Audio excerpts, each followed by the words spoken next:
Hey everybody, welcome to World History. So we're starting our next unit today on the Age of Enlightenment. So today we got to talk about some philosophy stuff. So let's get out your notes and let's get started. So really, at least for this unit, and I think next unit as well, we're going to start each unit or section of notes with some vocab of famous terms and people you need to know. So starting off with things like natural law. I seem to have misplaced my glasses for a moment. Hold on.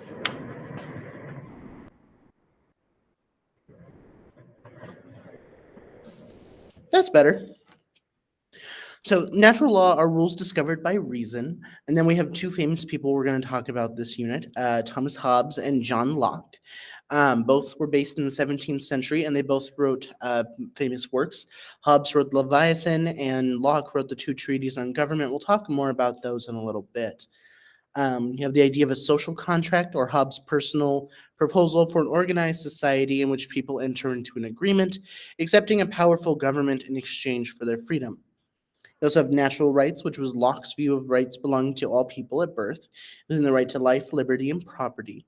And then you have the Philosophes. These are French thinkers who believed that the use of reason could lead to reforms of government, law, and society. Now we got some more we got to go through. And I'm going to kind of just rush through these because we kind of go over more of this stuff later on. We have famous people like Montesquieu, Voltaire, Diderot, Rousseau, and Adam Smith, all various people that were based during the Enlightenment, with Montesquieu, Voltaire, Diderot, and Rousseau all being based in France and being philosophes. And we have the idea of laissez-faire. This is an economic system allowing businesses to operate with little or no government interference. So we also do have an essential question for this section of notes.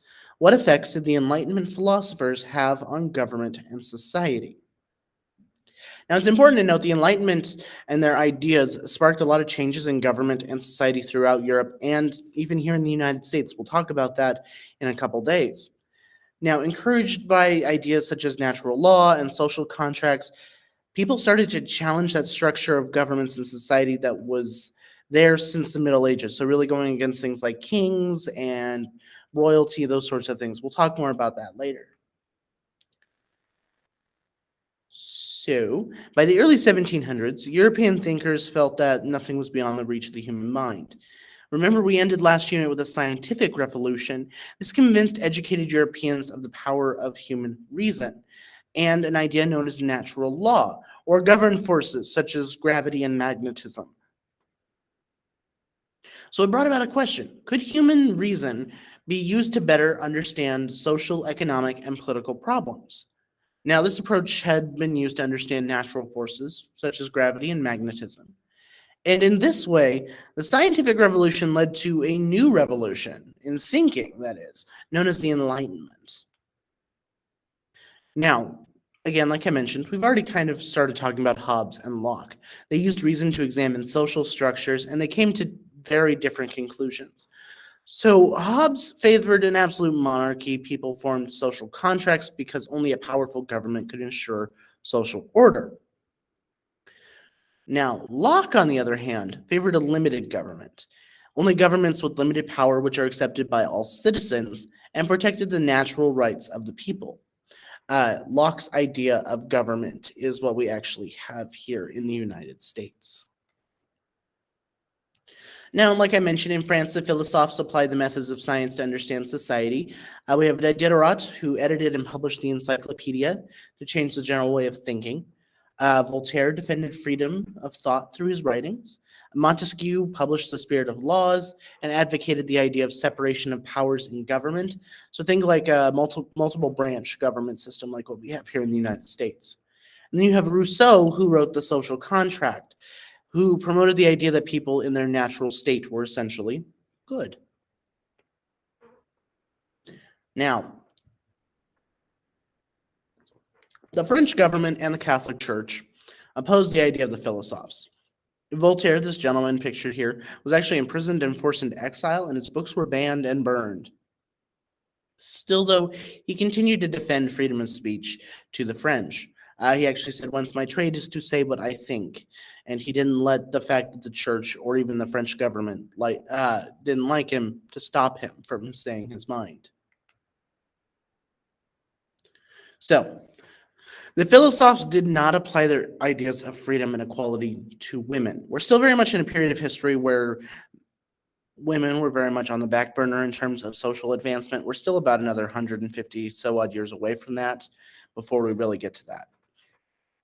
Mary Wollstonecraft from England called for equal education for girls and boys in a book titled The Vindication of the Rights of Women. Now, this idea was completely ridiculed and sharply condemned and basically put on the back burner.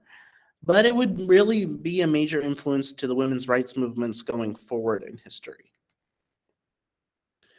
So, French thinkers known as physiocrats focused on economic reforms based on natural law. Now, these physiocrats rejected mercantilism. Again, that's the idea that government regulation is needed to produce a favorable trade balance, and advocated instead for a laissez-faire policy, which essentially is like a hands-off policy that businesses should operate with little to no government interference. And this is our last slide for today. Now, Adam Smith wrote The Wealth of Nations. It's a book about economics in England and around. He actually argued that the free market should regulate business activity and that all economic factors were related to market forces of supply and demand.